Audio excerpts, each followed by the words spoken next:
so Joe's now is at level 2 of his swing series. Whereas now he learns to do hold this, skip back and rotate. But there's problem in his rotation, and I want to show you what they are. Okay, I want to show you 2 styles of rotation, and you tell me which one looks better, okay? This one compared to this.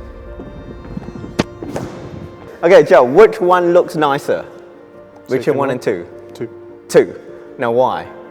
I thought it was like more in control and it looked like you were hitting at a higher point. Okay, but do you know what made the difference between the 2? I thought it was jumping up higher.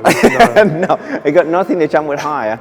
It's actually what body part you use to activate your rotation. The first one is actually more explosive to get out of when you land. So if you watch me, right? So the first one, imagine I'm really far to the back, right? And I need to hit that and go forward, okay? Very explosive. I can land and really push forward. While the second one, see how it's a bit slower to come out of? Yeah. There, but it looks softer. Does it not? Yeah. Does it make sense? Right? Yeah. So those are the 2 types of rotation that you can do when you hit from the back. And you really should learn both, because the first one, the explosive style, you really need that when you're in trouble, right? Because you need to land, get out, and you really need to turn your core and drive your body forward to get out of that position. The difference between the first and the second one is this. The first rotation, I am using more of my leg to jump and rotate, okay? So if you watch, because naturally, if I'm like this, by bringing the left leg back, naturally I'm turning. Just simply by bringing this left leg back, I'm turning already, right? So imagine if I jump, so I'm driving this left leg back to drive that rotation. Does that make sense? And that allow me to, because your legs control a lot of power, especially when you land with your heel down, squatting down, you're activating these 2 big quad muscles to help to push you forward. Yeah. Yes? Okay? The second rotation, you are ignoring the legs completely.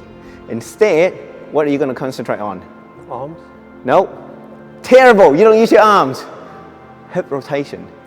Okay? So for example, if I'm here and I jump up and I drive my left leg, if I jump up and drive my left leg back, that is what you get, okay? So as you can see, the rotation is quite excessive, okay? All right?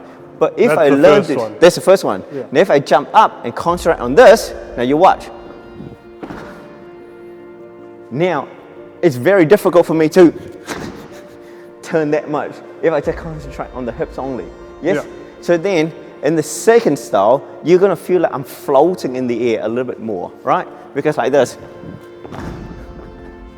You see what I mean? Yeah. Right? And by naturally turning my hips, this left leg will come back and the right leg will come forward.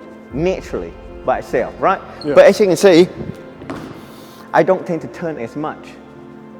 Agree? Yeah. So then, you're gonna get this. Yes? Compared to that. So it's important for you to know the difference between those 2 types of rotation and how you can use them in the game and how does it feel to generate power. Because obviously when you use the first one, that bottom part rotation is quite fast and excessive. So you've got to make sure there's no disconnection between the bottom and the top. While the second one, because it's a lot slower and softer, you're going to find it's easier to engage between the core and the arms, okay? Good, okay, try it again.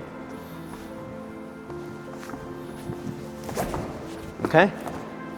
What is Joe doing wrong? Okay? Okay? So I want to show Joe 2 versions. Please, Joe. I like showing people 2 versions. Version 1. Or version 2. Second one. Second one.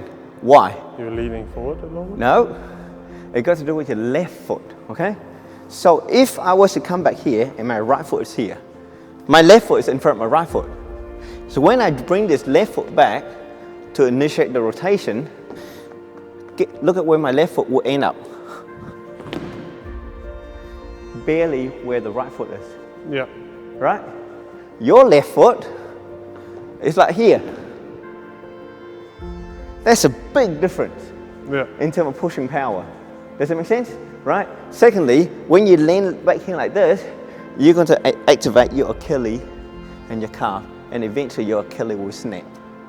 Okay. Yes? Yeah. So if you can learn to be here, yes? Because after I land, guess what will happen? I will land with my heel going down. And the moment your heel go down, you will use your quad muscle. Right? So if you come here, you try it out with me. And this is really important, guys, when it comes to rotation at the back.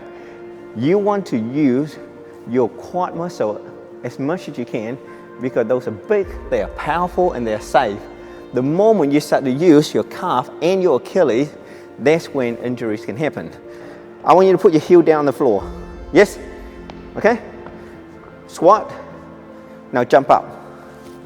What muscle are you using? Your quad, right? Okay, try again. Right? You jump up. Okay? Now jump and rotate. Right? And jump and rotate again. You're using your quad. Agree? Yeah. Now, what happens? You lift your heel off the ground. Just standing there, what muscle are you using now? Your calf. Yeah. Right? So now if you use that and jump, yes? You feel a little bit weaker? Yeah, more tiring. More tiring as well, Yeah. right? Exactly. So you use your calf muscle a lot when you want really fast, quick, explosive movement. When do you use that? And the drive shots. S, split step. Specific. Because split step is about being quick. Yeah. And that's why when you do split step, you tend to be on the ball of your feet. So you can go, or when you go back from front court to back court, nice and quick, you tend to be on the calf, right, on the ball of your feet. Because if you put your heel down, if you're like this, it's so slow. Do you know what I mean? Right? But when you want that big power push, you need to use your quad. Yeah. Right? And that's where when you land back here, I like to tell people, especially with Mei-Lin, I really want her to land with her heel down as much as she can and go forward. Even if that sacrifices a bit of time. I just feel in the long term, it will protect her legs a lot more. So now I really want you, as you land, when you land, put that heel down. So now you can push both your quad to come forward. Hopefully you're gonna feel way safer and more stable, okay? Yeah. Good. Drop that heel down. Yeah. Yep. Good. See? You drive. Yeah. You see how So you it's drive my the left left leg. Yes. Yeah, not You my right drive leg. it all the way back. Yeah, okay. yeah. Yep. Good. Much better. It's still a bit far back, but it's okay. But way better. Right? But drive that right knee forward. Drive that right knee forward. Yep. Yeah. Keep going. That's strange. Yeah. You got to jump. Good. Jump up a little bit more. Float yourself in the air. Good. Yep. That was nice. Come on, push forward immediately as you land. Good. Yeah. The problem you're stuck is because your weight, your center of gravity is almost evenly on both legs. Yeah. Right? But instead you should be, yes? Yeah. Okay? So you're going to land with your left foot first and you start pushing already. Start pushing already. Okay? Try again. Here, come back here. Yeah, without the racket. Yeah. Okay? I want you to land and I'm going to push you. Yeah, jump, land. Yeah. Okay? So try it again. Yes?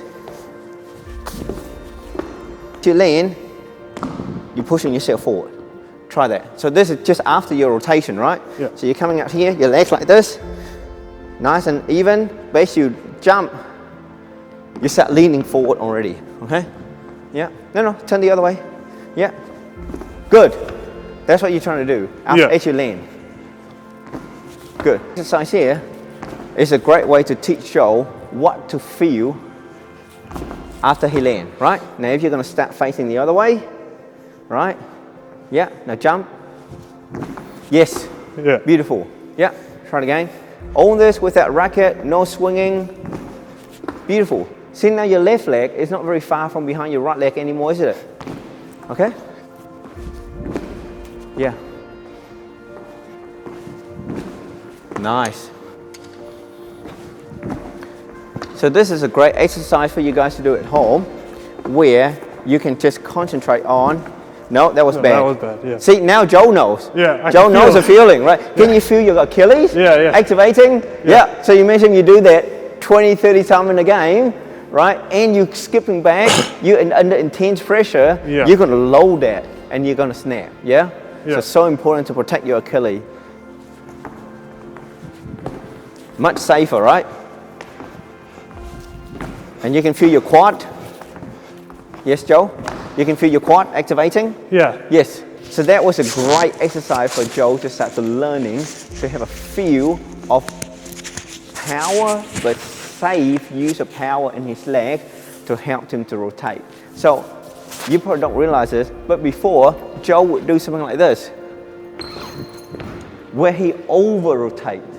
And when you over-rotate, essentially what Joe does, when Joe over-rotate, essentially he will hit like this. And it looks horrible. It looks absolutely horrible. He has no power at all, right? And also, as you can see, we have been able to prevent him from landing like this, where he was using too much calf and Achilles to push himself forward, which is, that just looked painful and I could see injuries coming. So, if you're struggling with your rotation, just do what Joe did. Just do what Joe did. Drop the racket, don't hit anything, just concentrate on your legs.